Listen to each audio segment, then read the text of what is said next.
Society పట్ల బాధ్యతగా ప్రవర్తించవలసిన అవసరం ఉంది. అందరి బాధ్యత. నేను జన్మభూమి పెట్టాను, అందరూ డబ్బులు ఇలా కొంతమంది ఇచ్చారు. స్ఫూర్తి ఇంపార్టెంట్. ఇప్పుడు సిఎస్ఆర్ ఉంది, కార్పొరేట్ సోషల్ రెస్పాన్సిబిలిటీ. ఆ డబ్బులు ఇక్కడ ఖర్చు పెట్టచ్చు. ఒక 2 కోట్లు ఉన్నాయి, ఒక 10 కోట్లు ఉంది, ఒక 50 కోట్లు ఉంది. ఆ డబ్బులు తీసుకొని మేమిచ్చే స్కీమ్స్ అన్ని కూడా తీసుకొని వాళ్ళది వైబిలిటీ గ్యాప్ ఫండింగ్ కింద ఖర్చు పెట్టి వీళ్ళ పైకి తీసుకురావడం. ఎగ్జాంపుల్, ఒక ఇల్లు ఉంది, 5 మంది ఉన్నారు, ఇంటర్మీడియట్ చదువుతున్నాడు, వాడు 4 ఏళ్ళు చదివిస్తే బిఈ అవుతుంది. స్కిల్ డెవలప్మెంట్ చేసి మోటివేట్ చేస్తే విల్ గెట్ ఎంప్లాయ్మెంట్. వాడికి కానీ తెలివితేటలు వస్తే కుటుంబాన్ని ఆదుకునే పరిస్థితి అతనికి వస్తుంది. ఆ ఇంట్లో 5 మంది ఉన్నారు, ఒక చిన్న వ్యాపారం చేస్తారు, వ్యవసాయం చేస్తారు. వాళ్ళు ఏం చేస్తే ఆదాయం వస్తుందో వీళ్ళు చెప్పి హ్యాండ్ హోల్డింగ్ చేయగలిగితే 15,000 వచ్చేవాళ్ళని 30,000 చేయొచ్చు, 30,000 వచ్చేవాళ్ళని 60,000 చేయొచ్చు. అప్పుడు మనుషుల్ని ఆస్తిగా చూడమంటున్నాను నేను. అదనపు ఆస్తులన్నీ అదనపు ఆస్తులుగా చూడమంటున్నా. భూమి అదనపు ఆస్తి, వ్యాపారం అదనపు ఆస్తి, కానీ మనుషులు యాజ్ క్యాపిటల్. దాన్ని ఇప్పుడు ఏంటి, నేను కూడా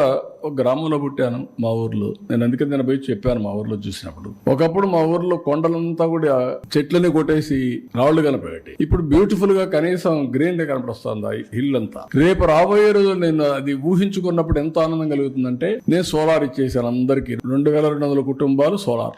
సోలార్ ఇచ్చేసిన తర్వాత 2,200 కుటుంబాలు ఓన్ వెహికల్ ఛార్జ్ చేసుకుంటే ఇంకా పొల్యూషన్ లేదు. గ్యాస్ ఇస్తున్న పైప్ లైన్లు ఇచ్చేయమంటున్నాను. గ్యాస్ వస్తే చెట్లు కొట్టే పని లేదు, ట్రాక్టర్లు వచ్చేసాయి, డ్రిప్ ఇరిగేషన్ వచ్చింది. ఇంకా మడకల కోసం, ఐటి కోసం, కర్ర కోసం అడుగు పోయే పని లేదు. అక్కడుండే ఎయిర్ కూడా ఎంత ఫ్రెష్ గా ఉంటుందంటే అంత ఫ్రెష్ గా ఉంటుంది రేపటి నుంచి. That is most liveable place. అక్కడ ఉండే వాళ్ళకి ఏం చేశారు, నేను గవర్నమెంట్ లో చేసినప్పుడు ప్రతి ఒక్క ఇంటికి గ్యాస్, నీళ్లు, ట్యాప్, కళ్యాణ్ డ్యామ్ ఉంది, అక్కడి నుంచి నీళ్లు ఇమ్మన్నాం. అదే మరి టాయిలెట్స్ ఇచ్చేయమన్నాం. ఇండ్లో ఒక 250 ఇండ్లు లేవు, అందరికి కట్టించి ఇచ్చేయమన్నాం.